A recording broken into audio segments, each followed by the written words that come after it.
यत्र रघुनाथकीर्तनं तत्र तत्र कृतमस्तकाञ्जलिं बाष्पवारि परिपूर्णलोचनं మారుతిం నమత రాక్షసాంతకం. మన బక్కమంతులగూడెంలో ఈ గ్రామంలో వేంచేసినటువంటి ప్రసన్నాంజనేయ స్వామి వారిని చూస్తున్నాం. మనం స్వామివారికి అత్యద్భుతంగా ఇప్పుడు ఒక 3 గంటల పాటు అభిషేకం జరిగింది.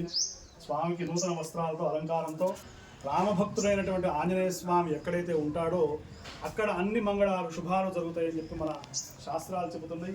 స్వామి చాలా ప్రసన్నమైనటువంటి, ఇక్కడ స్పెషల్ ఏంటంటే శంఖచక్రాలు ఉన్నాయి స్వామికి. చూడండి, ఇక్కడ చక్రము, ఇక్కడ శంఖం.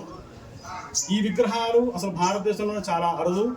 ఎందుకంటే సమర్థ రామదాస స్వామి టైంలో, ఈ శివాజీ మహారాజ్ టైంలో ఈ ప్రతిష్టాపనలు ఎక్కువ జరిగినాయని చెప్పి చరిత్ర చెబుతుంది. అట్లాగే మన గ్రామం కూడా చాలా హిస్టారికల్, చారిత్రాత్మకమైనటువంటి గ్రామం, భగవంతులగూడెం గ్రామం. కాబట్టి ఈయన ప్రసన్నాంజనేయ స్వామి, పక్కన రాముడు, తర్వాత ఈశ్వరమ్మ తల్లి బొడ్రాయి. మనం చక్కగా ఈ మకర సంక్రమణం అయిన తర్వాత ఈ ఉత్తరాయణ పుణ్యకాలంలో అభిషేకం చేశాము. Sanskrit board Srinath Sharma, Mahadev Sharma. మేము ఎప్పుడు వచ్చినా కూడా స్వామికి చేస్తాం. ఏ దేశంలో ఉన్నా మన భగవంతులగూడెం మన ఊరు, మన గ్రామం అని చెప్పి మేము గర్వంగా చెప్పుకునేటువంటి ఊరు ఈ భగవంతులగూడెం.